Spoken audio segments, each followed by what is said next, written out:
Bonjour à tous. Alors pour ceux qui ne me connaîtraient pas encore ou qui découvriraient ma chaîne YouTube, je suis Skywood, le blogueur qui s'occupe du blog skyduino.wordpress.com. Alors aujourd'hui pour ce tout premier screencast, je vais vous présenter ce qu'est l'Arduino et comment installer le logiciel Arduino.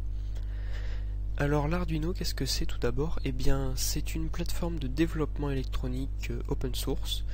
Alors une plateforme de développement électronique, c'est tout simplement une carte électronique, comme vous pouvez le voir, avec absolument tout ce qu'il faut pour bien démarrer.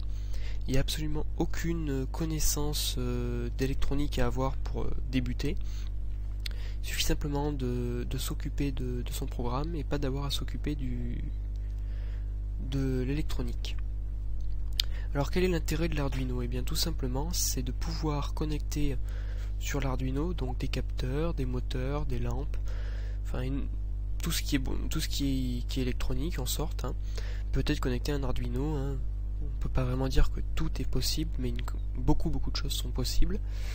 Et donc on peut faire par exemple avec une carte Arduino une interface entre un ordinateur et un moteur ou via une shell. Alors le principe des shells est très simple, vous voyez il y a des petits connecteurs ici, et c'est tout simplement une carte électronique, pareil, même principe, vous vous occupez pas de l'électronique, c'est déjà tout prêt, vous en fichez dedans, et vous vous occupez du programme derrière pour votre projet. Donc par exemple avec une carte Ethernet, on pourrait connecter l'Arduino par exemple via Ethernet et contrôler un moteur. Alors pour fonctionner l'Arduino est basé autour d'un microcontrôleur. Alors un microcontrôleur c'est tout simplement un micro-ordinateur si on peut dire, qui va exécuter un programme et qui possède des entrées-sorties. Donc ces entrées-sorties elles sont reprises sur les deux petits connecteurs avec les alimentations et elles vont permettre d'être connectées à des moteurs, à plein de choses, des capteurs, enfin bon, voilà. Ce qu'il faut savoir c'est que les cartes Arduino se programment via un langage qui est quasiment équivalent à du C en fait, enfin c'est du C, mais avec un système de fonctions propre à l'Arduino que je vous détaillerai dans le prochain tutoriel. Donc la première chose qu'il faut avoir quand on veut débuter en Arduino, c'est tout simplement une carte Arduino. Ça paraît assez logique. Alors pour acheter une carte Arduino, il y a 4 grands sites. Tout d'abord le site officiel Arduino, le magasin en ligne Arduino, dans lequel vous pourrez trouver toutes les cartes officielles Arduino et pas mal de petites shells. Alors là par exemple vous voyez c'est une shell pour connecter des capteurs. Alors ce qu'il faut savoir aussi c'est qu'il y a différents types de cartes Arduino. Alors il y en a 4 ou 5 grandes cartes Arduino très connues. L'Arduino Uno qui est la plus classique, vous aurez de grandes chances de commencer avec celle-là. Il y a la Mega 2560 qui est une version améliorée de la Uno en fait, qui contient plus d'entrées-sorties et plus de place pour le programme. Alors je conseille pas de commencer avec une Mega 2560 puisque il y a quelques petites particularités quand on fait un programme sur une Mega 2560. Donc c'est beaucoup plus simple de commencer sur une Uno si vous devez choisir. Il y a aussi l'Arduino Ethernet qui est tout simplement un mélange en fait d'une Arduino Uno et d'une carte d'une shell d'Ethernet. On a aussi donc les Arduino Pro qui sont fabriqués par SparkFun. Il y a la version Pro normale et la version Pro Mini. En fait ce sont des cartes Arduino vraiment très low cost où tout ce qui n'est pas nécessaire pour le projet final a été enlevé, c'est à dire qu'il n'y a pas les connecteurs, il n'y a pas la partie USB, il faut la prendre séparément et c'est vraiment le minimum et elle coûte même pas 10 €. Et il y a une version pareille qui a été miniaturisée, qui est réalisée en fait pour être implantée dans un robot ou dans des choses de petite taille. Voilà, et donc il y a l'Arduino Pro Mini. Donc vous pouvez acheter tout ce matériel donc soit sur le store Arduino, qui vous donnera les dernières cartes Arduino officielles au meilleur prix. Sinon il y a la boutique Semageek, qui contient pareil les cartes grand classique Arduino à des prix assez intéressants. On a aussi Snootlab qui fait pareil tout ce qui est grand classique ainsi que des shells spéciales qui sont de leur fabrication. Et puis bon il y a mon petit préféré c'est Waterot qui est spécialisé dans tout ce qui est électronique microcontrôleur et qui comporte énormément de shells d'Arduino et de plateformes Arduino. Vous voyez, il y en a des pages et des pages et des pages et des pages. Parce qu'il faut savoir aussi que comme le matériel Arduino est open source, vous pouvez télécharger les schémas ainsi que les codes sources des programmes directement sur le site Arduino. Et donc vous pouvez faire, si vous voulez, votre propre carte Arduino vous-même. Vous voyez, il y en a qui ont fait l'Arduino Mini, l'Arduino Nano. On a aussi des systèmes qui sont faits pour des petits avions, des systèmes aussi Arduino pour les breadboards. Enfin bon voilà, il y a énormément de styles d'Arduino différents. Mais pour commencer, la plus simple, c'est la Uno. Il y a aussi donc le principe des shells, comme je vous le disais. Donc les shells, c'est tout simplement des petits circuits électroniques, hein, vous voyez, tout près, et qui viennent s'en ficher par-dessus. Alors, pareil, hein, selon le fournisseur, Snootlab et Semageek ont assez peu de shells, je trouve. Le store Arduino en a déjà pas mal, mais le plus complet au niveau des shells, c'est Waterod, qui comporte toutes les shells fabriquées par SparkFun, et ça fait déjà un sacré nombre. Et ça va des shells pour faire du jeu vidéo, de téléphonie, GPS, à des joysticks ou des trucs de LED, des matrices de LED. Voilà, donc c'est très divers. Le principe c'est très simple, c'est vous achetez votre Arduino, vous achetez votre shell, vous en fichez les deux ensemble, et puis vous vous occupez du programme, et vous n'avez pas à vous occuper de l'électronique. Enfin ça c'est au début, hein, bien sûr. Une fois que vous commencez à vous rentrer dans le jeu Arduino, vous allez avoir envie de faire vos propres circuits. Donc vous allez pouvoir par exemple acheter une proto shell et vous allez pouvoir dessus faire vos petits circuits électroniques et puis les enficher après sur votre carte, comme là par exemple, et venir l'enficher sur votre carte Arduino pour faire votre propre circuit à vous. Le but étant bien sûr de faire votre circuit final, pas forcément sur une carte Arduino, peut-être sur un vrai morceau de circuit final. Mais bon, pour le début, vous allez avoir vos shells, vous allez avoir votre Arduino et vous allez être content, je pense. Alors, une fois que vous avez votre Arduino, il faut télécharger le logiciel Arduino pour pouvoir programmer dessus. Donc, pour ça, il faut aller sur arduino.cc dans la partie Download. Là, vous allez choisir donc sous quel système vous êtes, hein, Windows, macOS ou Linux. Bien choisir pour Linux quelle version il vous faut. Moi par exemple je suis sur Windows, donc je vais prendre la version Windows, voilà, c'est un .zip. Alors pour éviter de vous faire attendre, je l'ai déjà téléchargé, voilà, vous voyez, il est là. Alors ce qu'il faut savoir aussi, c'est que les logiciels Arduino sont fournis pareil comme les cartes, tout près, c'est-à-dire que c'est un logiciel Java, donc la librairie Java vous est fournie avec le téléchargement. Le compilateur est fourni avec, hein, vous voyez. Il n'y a absolument rien besoin de télécharger en plus, tout est prêt. Alors là, une fois que vous avez téléchargé, que vous avez dézippé, alors pour le dézipper, un très simple, 7zip, extraire, ou l'outil extraire de Windows. Une fois que vous avez dézippé votre dossier, vous le mettez où vous voulez, sur votre bureau, dans votre disque dur, enfin voilà. Vous pouvez faire un petit raccourci sur votre bureau si vous voulez vous arranger la vie. Ou vous pouvez tout simplement venir cliquer sur l'arduino.exe. Et voilà, l'Arduino, le logiciel Arduino se lance. Donc ce logiciel Arduino, il est composé de 4 grandes parties. Les boutons, qui vont vous être utiles absolument tout le temps. La partie d'édition, où vous allez écrire votre programme. La console, où vous allez pouvoir voir les possibles erreurs de votre programme, ou si le programme s'est bien compilé, la taille du programme, etc., etc. Et le menu. Mais bon, le menu c'est pas encore le plus important, donc file edit c'est du grand classique, hein, copier-coller, ouvrir, blablabla. Dans Sketch, vous aurez donc pareil, en fait les raccourcis pour les boutons et le raccourci pour importer des librairies. Alors ça c'est une autre facette du projet Arduino, c'est-à-dire que vous avez l'électronique, la plaque électronique, vous avez le code et vous avez les librairies. C'est-à-dire que par exemple, si vous voulez utiliser, je sais pas, des cartes SD, vous allez pouvoir inclure la librairie SD et utiliser les fonctions que vous fournit cette librairie sans avoir à faire vous-même tout le système qui va gérer la carte SD.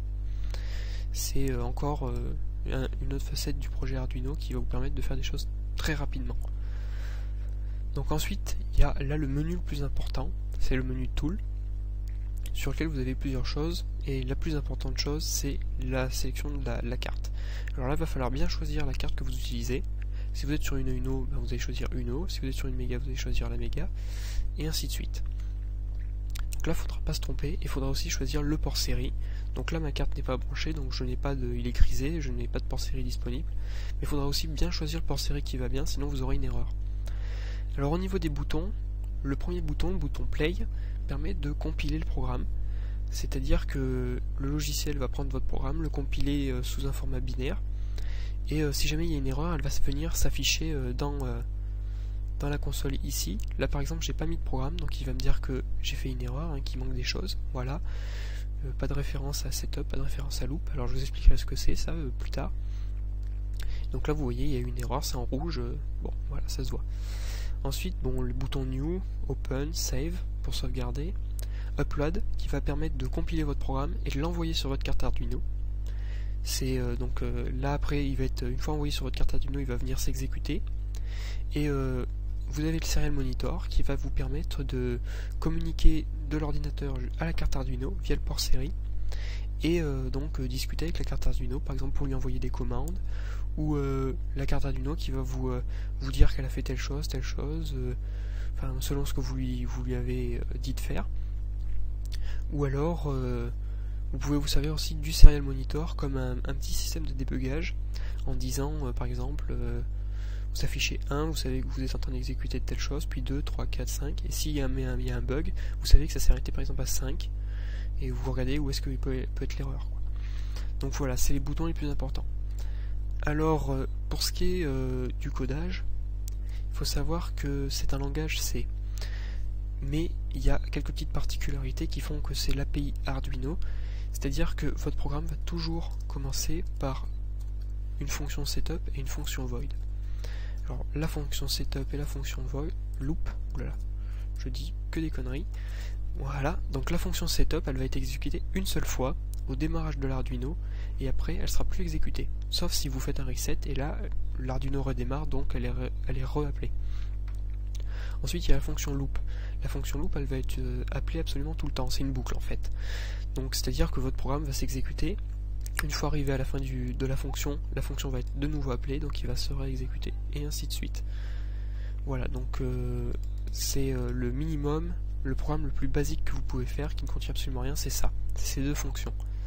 Et là si j'essaie de compiler, ça va fonctionner. Voilà. Alors ce qu'il faut savoir aussi, c'est que quand vous allez démarrer, vous allez avoir besoin de fonctions, de tutoriels, et bien sûr la communauté Arduino ne vous a pas laissé toute seule, hein, et vous a fourni plusieurs petites choses intéressantes pour vous. Alors tout d'abord il y a l'onglet Learning qui contient énormément de tutoriels. Ça va du truc basique comme je viens de vous faire là, avec la fonction setup et la fonction loop, à des trucs beaucoup plus compliqués comme par exemple faire des serveurs web avec une Ethernet Shield. Alors tout va en escalier en fait, c'est-à-dire qu'on va du plus simple au plus compliqué. Vous voyez, au début on commence tout simplement par faire clignoter une LED, puis après on fait un bouton, puis une petite musique, etc., etc., etc. Voilà, donc si vous avez besoin de commencer, vous allez en premier temps aller sur cet onglet Learning. Ensuite, dans un second temps, vous aurez sûrement besoin de l'onglet Références, qui contient toutes les fonctions spécifiques à l'Arduino, les variables et les types de données, ainsi que les structures de base du C. Donc dans les fonctions, eh bien, bon, il y a tout qui est détaillé. Si vous cliquez sur une fonction, par exemple pinMode, qui permet de choisir l'état d'une entrée ou sortie d'une patte, eh bien vous voyez, il y a la syntaxe, les paramètres, le retour et un exemple. Puis même des fois, il y a un petit lien vers un tutoriel s'il y en a un qui existe. Ensuite, il y a une autre grande source d'information quand on débute, c'est le Playground Arduino. Donc le Playground Arduino, c'est tout simplement un wiki, hein, comme Wikipédia, qui est éditable par n'importe qui a un login, comme moi par exemple, Skywood. Et vous pouvez, dans ce wiki, avoir plein de petits morceaux de code, des librairies, télécharger d'autres nouvelles librairies qui vont vous permettre de faire encore plus de choses. Par exemple, vous voyez, il y en a pour du Wi-Fi, entrée-sortie, communication, mathématiques. Enfin bon, voilà, il y a énormément de choses. Ce Playground vous sera utile dans 99,9% des cas. Ensuite, bien sûr, il y a le forum, où vous allez pouvoir poser votre question. Alors par pitié, utilisez la fonction recherche, parce qu'on voit énormément de questions qui reviennent. Et souvent les gens n'utilisent pas la fonction recherche, donc s'il vous plaît, utilisez la fonction recherche. Ce serait étonnant que votre problème n'ait pas au moins une fois été résolu quelque part. Enfin bien sûr, si votre problème n'est pas résolu, vous pouvez quand même poster un topic, hein, le forum est là pour ça. Il y a aussi sur ce même forum le guide Arduino que vous pouvez trouver, hein, c'est le tout premier lien du forum, il est verrouillé. Alors c'est avec Jean-François qui est modérateur du forum, nous avons mis en place toute une série de petits sous-forums qui contiennent plein de choses pour les débutants.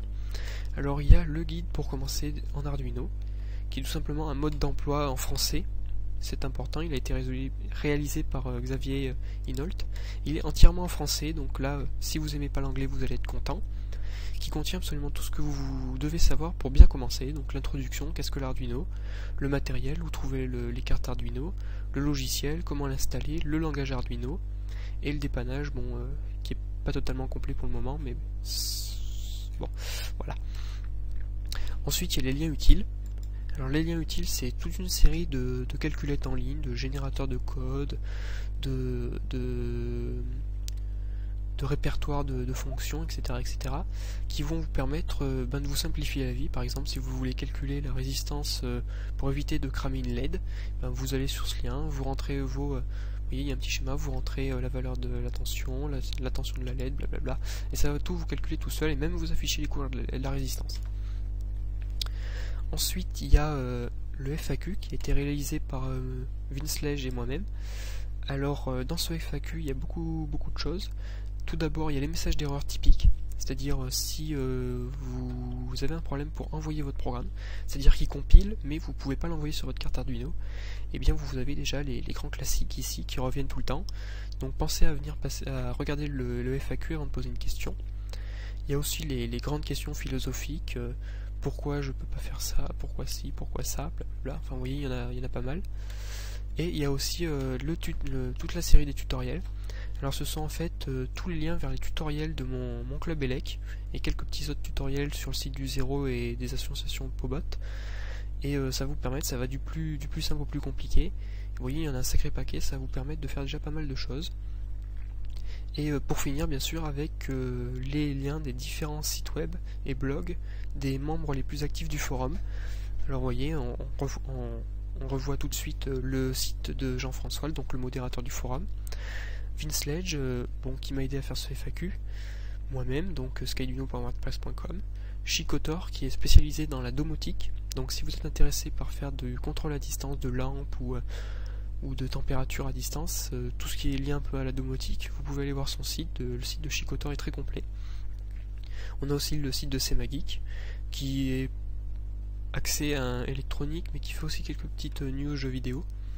Bon, on a Snootlab, qui est un site très orienté nouvelles technologies.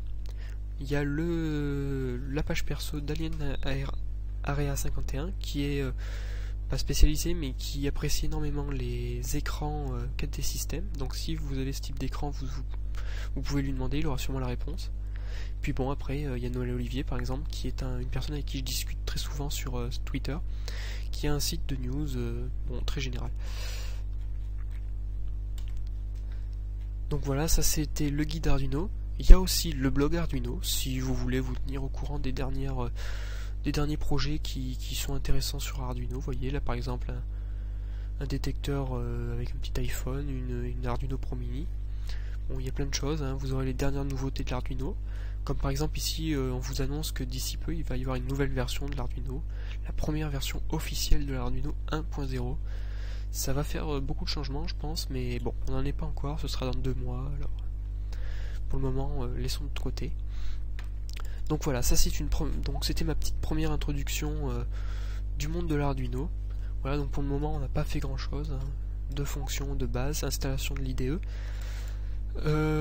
Pour tout ce qui est des questions, si vous avez des questions, si vous avez des problèmes, le forum Arduino, mon blog skyduino.wordpress.com, ma chaîne YouTube. Mais même si je suis pas tout le temps dessus, hein, je passe pas ma vie dessus. Hein. Mon Twitter, où là oui je passe ma vie dessus, donc vous pouvez m'envoyer des messages, hein. Skywood, hein, vous pouvez m'envoyer un tweet, ou sur Skype, hein, Skywood aussi, vous pouvez m'ajouter en ami, et je vous répondrai surtout le soir en principe. Donc voilà, c'était une première introduction sur le monde de l'Arduino, et